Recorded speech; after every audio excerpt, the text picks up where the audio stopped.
Assalamualaikum warahmatullahi wabarakatuh. Bismillahirrahmanirrahim. Alhamdulillahirabbil alamin.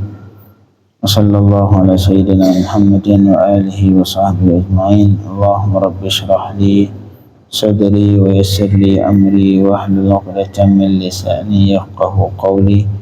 Allahumma rabbi zidna ilman warzuqna fahma. Allahumma 'allimna ma yanfa'una wanfa'na bima 'allamtana bi rahmatika ya arhamar rahimin.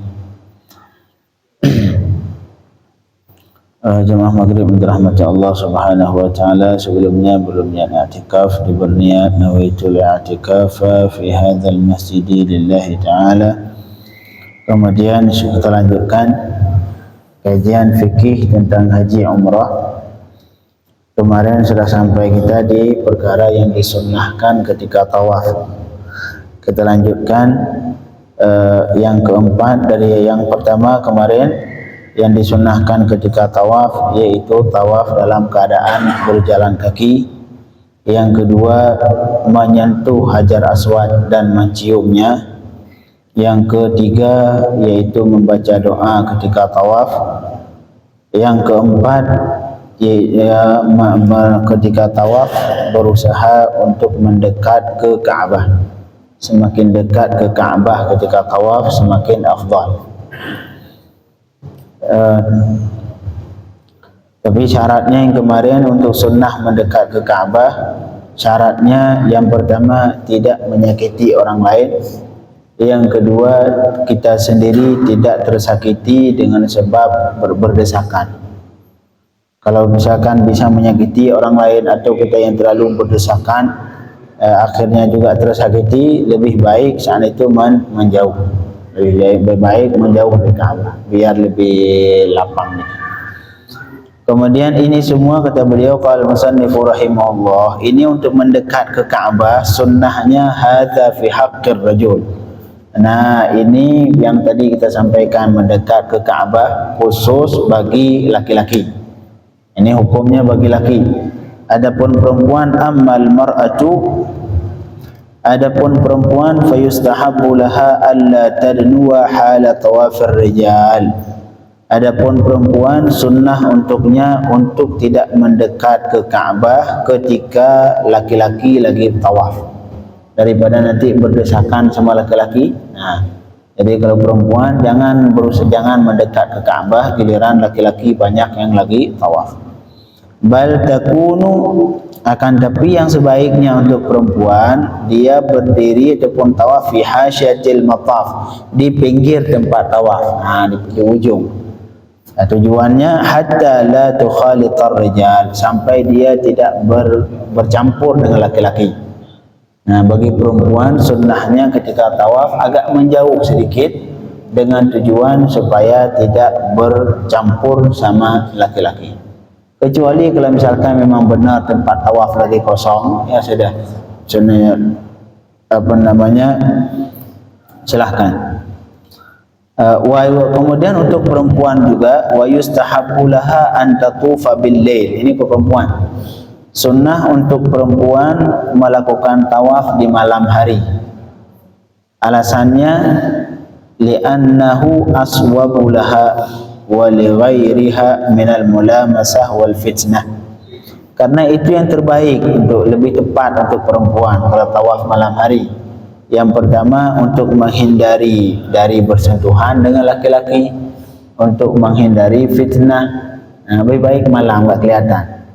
Kalau laki-laki, kalau siang nanti apalagi laki-laki yang matanya kemana-mana, ntar fitnah. Nah, untuk menghindari ini lebih baik perempuan sunnah tawaf di malam hari.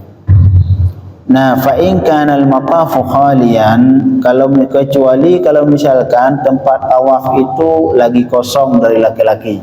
Laki-laki paling 1-2 yang tawaf. Nah, untuk saat itu ustuhibba laha al-qurbu karrajul. Kalau seperti itu, kalau tempat tawaf lagi kosong, juga disunnahkan mendekat ke Ka'bah. Bagi perempuan juga disunnahkan mendekat ke Ka'bah seperti halnya laki-laki. La ilaha illallah. Kemudian yang kelima yang disunnahkan ketika tawaf, ar-ramalu fit tawaf. Ar-ramal. Ramal ini jalan cepat dengan langkah yang kecil. Langkah kecil-kecil. Itu ramal. Yustahabbu fit tawaf an yarmula dzakarul mashi. Disunnahkan ketika tawaf untuk melakukan ramal oleh laki-laki yang berjalan kaki. Nah, kalau laki-laki sunnah ramal, perempuan jangan. Walau sabiyan, walaupun anak laki-laki itu anak kecil, sama. Fil ashwaqi thalathatil ula kulliha. Nah, untuk sunnah melakukan ramal ini cuman di 3 putaran pertama. Nah, putaran pertama, kedua, ketiga, tiga pertama, nah itu sunnah.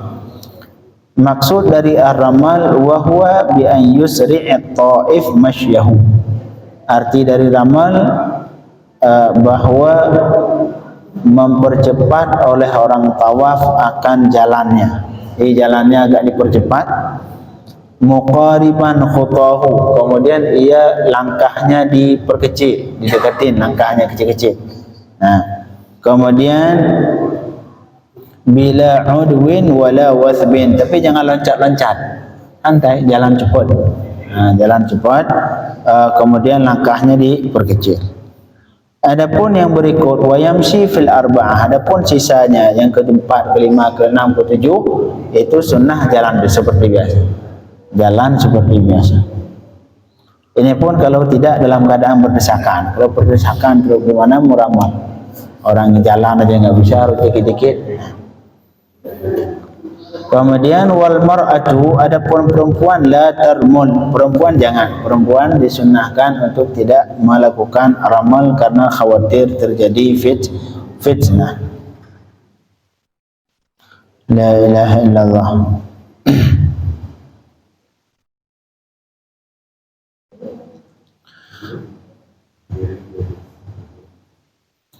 Kemudian wa idza ta'azzara ar-ramlu ma'al qurbi liz-zahmah fal muhafazatu 'ala ar-ramli ma'al bu'di aula.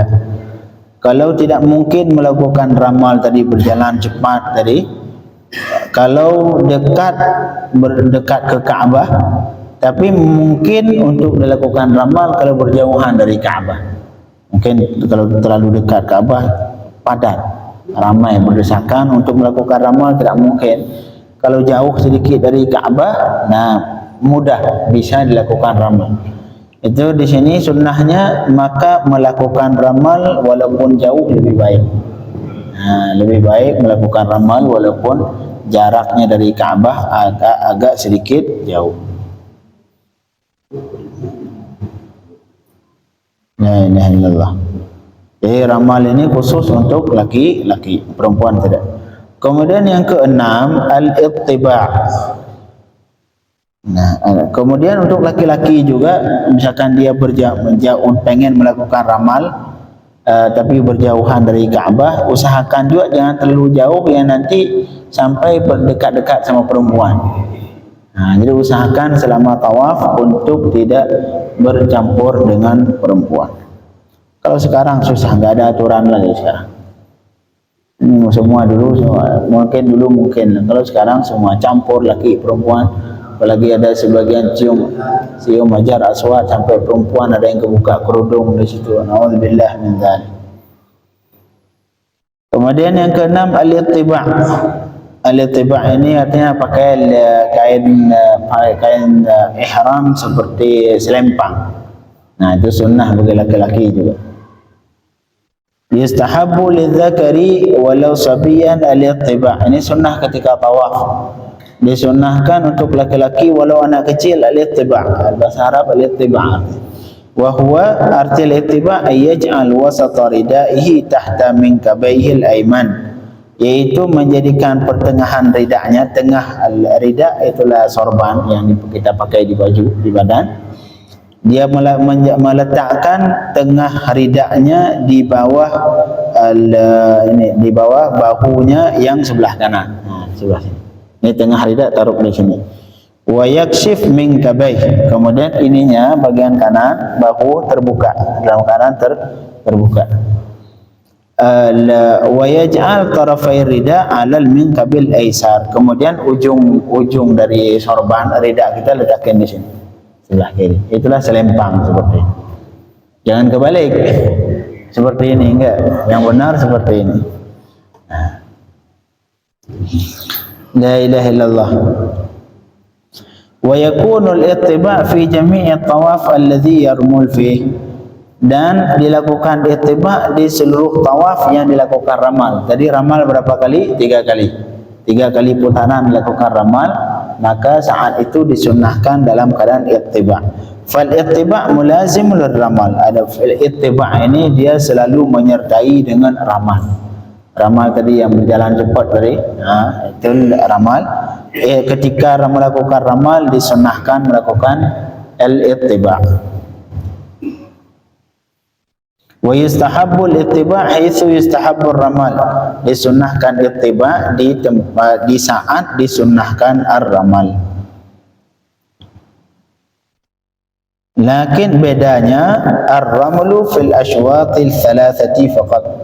Ar-ramal cuma dilakukan di 3 putaran pertama, sedangkan ittiba' fil ashwatis sab'ah. Itu bedanya. Kalau di ittiba' pakai kain sempang tadi disunnahkan di seluruh putaran yang 7 kali dalam keadaan sempang. Tapi kalau sekarang susah. Di perempuan, karena kalau terbuka ini cepat kali menyentuh perempuan. Ya sudah. Karena sekarang tawafnya kecampur. Lebih susah untuk dihindari tidak kena perempuan, tidak tersentuh perempuan.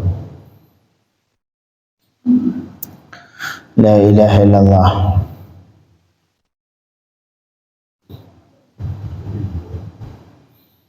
Kemudian yang ketujuh, disunnahkan ketika tawaf adamul kalami wal akal. Tidak makan dan tidak berbicara. Sunnah. Jangan ngobrol. Lagi tawaf disunnahkan untuk tidak berbicara dan tidak dalam keadaan makan. Yajuzul kalamu fi tawaf wa la yabtul bih. Sebenarnya hukumnya boleh berbicara ketika tawaf dan tidak batal tawaf cuman gara-gara berbicara. Sah tawafnya. Karena kata Rasul yang hadis yang kita baca kemarin, at-tawafu bil bait salatun. Tawaf di Ka'bah itu seperti salat. Melainkan annallaha abaha fihil kalam. Yang bedanya antara tawaf dengan salat, tawaf di Allah menghalalkan ataupun membolehkan berbicara. Dasarnya boleh berbicara ketika tawaf. Tetapi yang afdal wal aula tarkuhu. Yang lebih aula tidak berbicara illa fi khair, kecuali kalau berbicara dalam hal kebaikan. Misalkan kita ada guru ditanyain, ini Pak Ustaz, ini saya baca apa lagi? Itu berbicara juga, tapi untuk kebaikan boleh. Au li'udhrin, ataupun ada alasan yang diperbolehkan dalam syariat seperti amar ma'ruf nahi munkar, ataupun kita mengajarkan orang yang jahil lagi jalan tiba-tiba lagi tawaf ada orang yang kebuka aurat, kasih tahu Pak mohon maaf itu aurat terbuka lagi tawaf. Itu bagian dari berbicara yang dibolehkan. La ilaha illallah. Karena alasannya hadis riwayat hadis perkataan Sayyidina Umar radhiyallahu anhu. Ibnu Umar Abdullah ibnu Umar pernah berkata, aqillul kalama fi tawaf innama antum fi salah. Kata Sayyidina Ibnu Umar, kurangi berbicara ketika tawaf. Fa innama antum fi salah, karena ketika kalian lagi tawaf itu seolah-olah kalian dalam keadaan salat. Dalam keadaan itu waktu-waktu bermunajat kepada Allah Subhanahu wa taala. Makanya jangan dipakai untuk berbicara apalagi pada hal yang tidak bermanfaat. La ilaha illallah. Kemudian juga wa yukrahul aklu wa syarbu fi tawaf. Dan dimakruhkan, makruh makan dan minum ketika tawaf. Makruh. Wa karahatu syurbi akhaf, tapi makruhnya minum lebih ringan. Jadi antara makan dan minum, makruh makan lebih kuat dibanding makruh minum. walaupun makruh, wala yabtulu tawaf bidzalik, dan tidak batal tawaf dengan sebab makan atau minum. Begitu juga wa yukrahu lahul busaqu fihi, dan makruh meludah lagi tawaf. Tapi jangan meludah di tempat tawaf. Ini meludah di tisu atau di pakaian. Nah, juga makruh. Makruh meludah ketika tawaf. Dan juga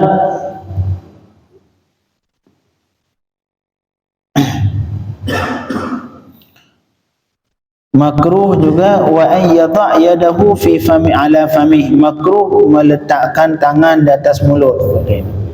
Makruh. Makruh. La ilaha illallah. Kecuali itu sama seperti salat. Salat makruh meletakkan di sini.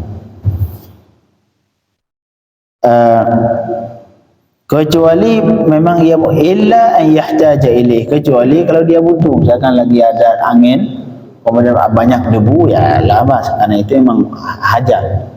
Atau alasan yang lain, kalau pengen nutup mulut ketika nguap. Nguap sunnah itu tutup mulut ketika nguap. Cara tutup mulutnya pakai tangan kiri dari belakang. Kita nguap jangan buka langsung. Sunnahnya pakai tangan kiri dari belakang seperti ini. So, itu cara tutup mulut, bukan seperti ini, sebaliknya. Itu sunnah.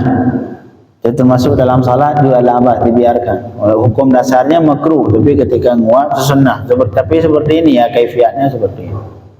Tangan kiri dari belakang.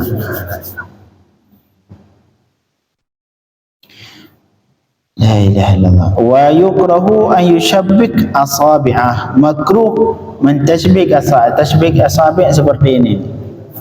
Seperti ini. Makruh. Jangan main-main dari sini ketika tawaf. Artinya waktu-waktu bermunajat dengan Allah, jangan main tangan. Kemudian wa yukrahu an yatuf wa huwa yudafi'al bul awil ghaid awil rih. Dan makruh tawaf ketika ia sedang berlawanan dengan kencing. Kencing pengen pipis tapi maksain tawaf, makruh. Sama seperti salat. Kalau misalkan kita salat, sebelum salat tapi kepengen kencing, sunnahnya apa? Kencing dulu. Pak Ustaz, nanti kita enggak sempat jamaah, walaupun lebih baik kencing dulu walaupun nanti kita ketinggalan jamaah, daripada salat jamaah maksain salat jamaah, sebenarnya kita pengen pipis, imam baca Fatihah lama dikit, sudah ini imam lama amat. Akhirnya marah ke imam. Jadi hukumnya sama, tawaf sama seperti salat. Makruh melakukan salat ketika dalam keadaan melawan kencing. Atau seperti sama halnya BAB, urut lagi mulus pengen kamar mandi maksain salat. Nah, hukumnya makruh. Lebih baik ke WC dulu, selesaikan hajatnya, nanti salat. Walau Ustaz kalau ketinggal jamaah, biarin tinggal jamaah. Nah, karena jamaah sunat itu makruh. Kalau ketemu makruh dan sunat, lebih baik lebih diutamakan makruh. Nah, jangan sampai kita memaksain salat sedang akhirnya kita melakukan hal yang makruh. Nah, sama tawaf seperti itu. Jadi makruh tawaf ketika kita sedang melawan kencing ataupun mohon maaf air besar. Kamar mandi dulu, selesaikan dulu, nanti lanjutkan tawaf. Seperti halnya salat. Begitu juga makruh tawaf wa huwa syadidut tawaqan ilal aql. La ilaha illallah. Makruh tawaf ketika ia sedang pengen makan, perut lapar. Itu ke makan dulu atau tawaf dulu? Jangan, makan dulu. Makan dulu nanti tawaf. Sama seperti salat. Makanan sudah dihidang, sedangkan itu udah iqamat salat. Kalau kita salat bakal keingat-ingat ini makanan. Lebih baik apa Pak? Lebih baik makan dulu. Makan dulu, selesai makan nanti salat. Ini tujuannya apa? Tujuannya untuk menjaga kekhusyukan salat.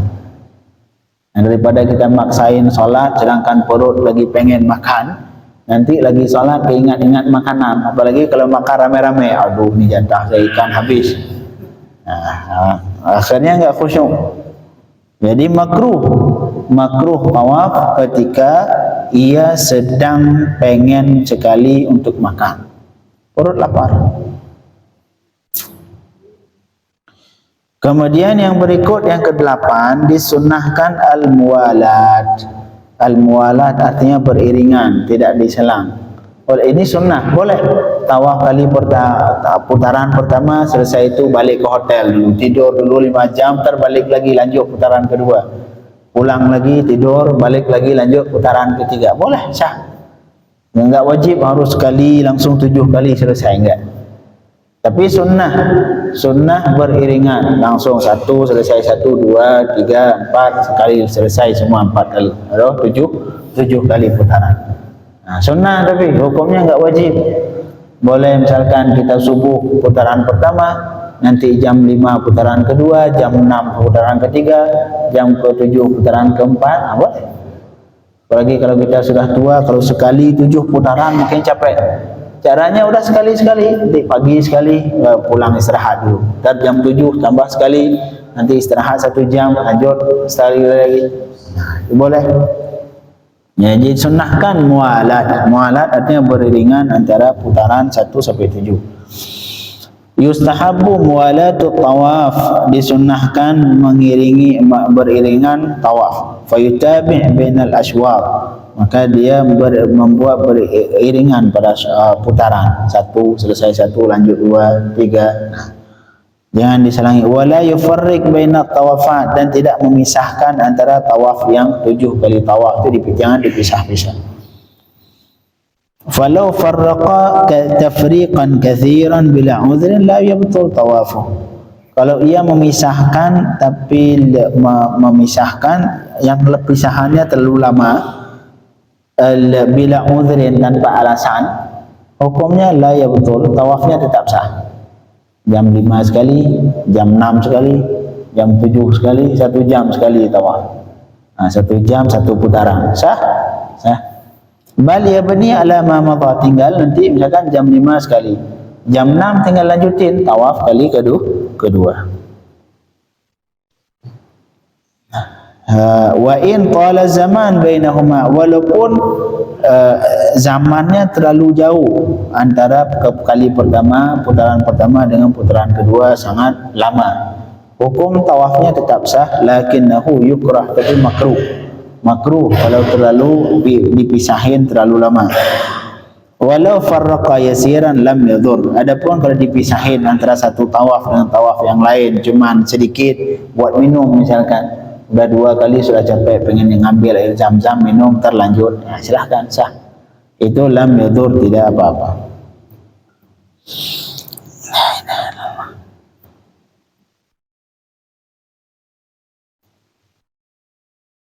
Ya, ini kata walau qimatis salatil maktubah fi wa huwa fi tawaf aw aradat lahu hajatun la budda minha wa athna tawaf qata'ahu.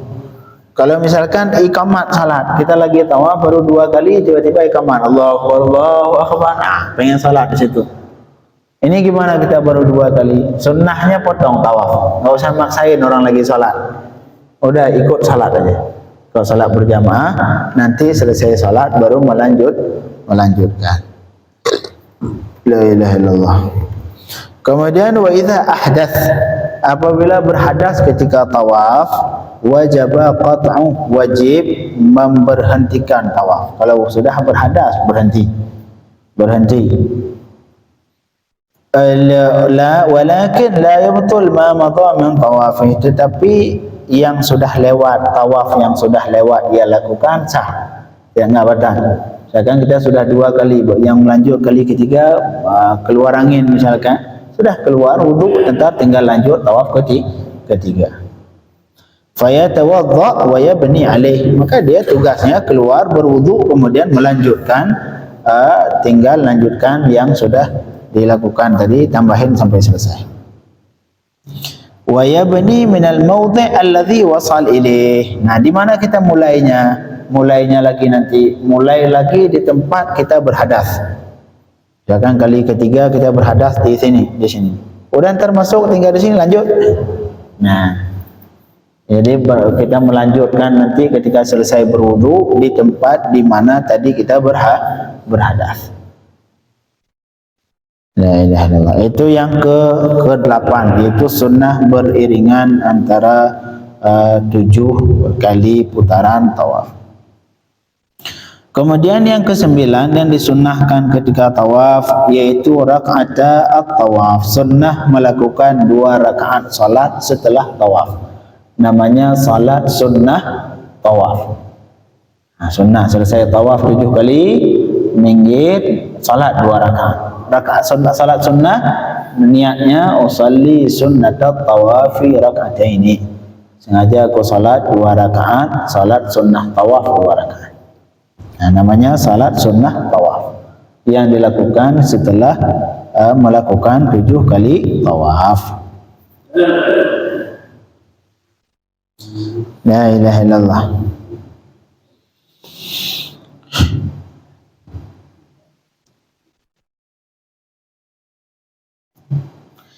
Di mana melakukan tawaf wa tusalla rak'atani khalfa maqami Ibrahim.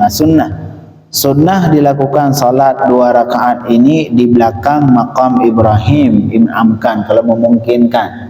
Itu makam Ibrahim, tempat Sayyidina Ibrahim berpijak, yang mungkin gambarnya mungkin bapak-bapak yang sudah haji atau umrah sudah pada tahu. Makam Ibrahim sebisa mungkin itu di belakang makam, di belakang makam Sayyidina Ibrahim alaihi salam. Untuk bacaan ayatnya disunnahkan pada rakaat pertama membaca setelah Al-Fatihah membaca Qul ya ayyuhal kafirun. Nah, surah Al-Kafirun rakaat pertama. Rakaat yang kedua sunnah membaca Qul huwallahu ahad. Nah, 2 rakaat, rakaat pertama bacaannya Qul ya ayyuhal kafirun, rakaat yang kedua Qul huwallahu ahad. Nah, tapi yang tadi kita sampaikan di belakang makam Ibrahim itu sunnah. Boleh dilawalai syaratu dan tidak disyaratkan untuk melakukan 2 rakaat tadi di belakang makam. Bal yajuzu, tetapi boleh dilakukan di mana saja. Malahan wa fil masjid, boleh dalam masjid, wa hatta kharijal masjid, boleh juga di luar masjid. Pulang sampai ke hotel baru keingat, oh belum melakukan salat 2 rakaat tawaf, lakukan di hotel. Nah, harus di masjid. Jadi sunnahnya ya di belakang makam. Untuk sahnya tidak harus belakang makam. Boleh di situ, boleh tempat lain, dan malahan di luar masjid juga boleh. La ilaha illallah.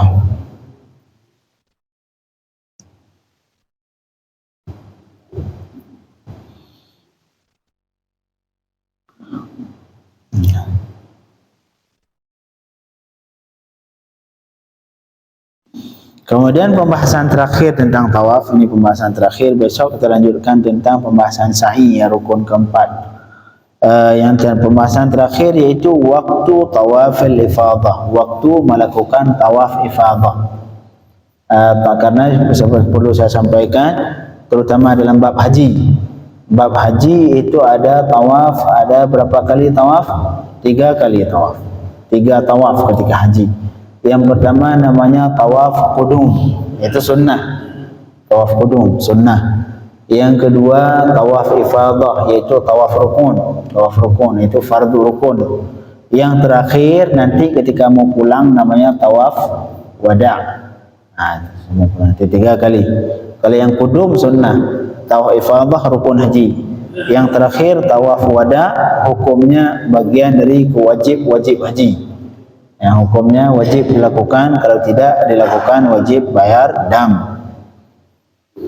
La ilaha illallah. Ini yang pembahasan kita adalah waktu melakukan tawaf ifadah, tawaf rukun. Yabda waktu tawaf ifadah min muntasifi lailatin nahar. Mulai masuk waktu tawaf ifadah dari tengah malam nahar. Nahar itu malam lebaran. Jadi dari tengah malam ke 10 Dzulhijjah. Jadi misalkan kita dari, kalau sekarang mungkin tertibnya enggak seperti ini ya. Misalkan kita berangkat haji sendiri, selesai wukuf langsung ke Makkah. Langsung Mekah jam 1 malam ataupun jam 2 malam sebelum subuh, kita langsung lakukan tawaf, sah ya. Walaupun yang tertib sekarang yang sudah berjalan enggak, dari wukuf berangkat ke Muzdalifah, dari Muzdalifah berangkat ke kemana, ke Mina. La ilaha illallah. Jadi masuk waktu tawaf ifadah dari tengah malam, dari pertengahan malam 10 Dzulhijjah. Wa yabqa waqtuhu ila akhiril umur. Batas akhirnya kapan? Batas akhirnya dan tersisa waktunya sampai akhir umur. Enggak ada batas, enggak ada batas akhir deh. Misalkan kita selesai tinggal tawaf, kapan mau tawaf? Sebulan depan. Jadi tawaf ini enggak ada batas akhir. Beda halnya wukuf. Kalau wukuf batasnya cuman sampai subuh hari lebaran. Subuh malam ke 10 Dzulhijjah itu batas wukuf. Adapun kalau tawaf enggak ada batas. Enggak ada batas maksimal.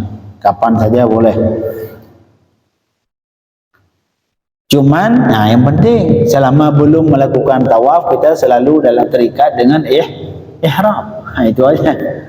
Misalkan kita pengen tawaf minggu depan, berarti selama seminggu itu kita selalu dalam keadaan ihram, tidak boleh melakukan hal-hal yang diharamkan ketika ihram. Terutama perempuan, kalau perempuan tiba-tiba keluar, misalkan keluar halangan, ya sudah dia tunggu dulu selesai halangan nanti tawaf.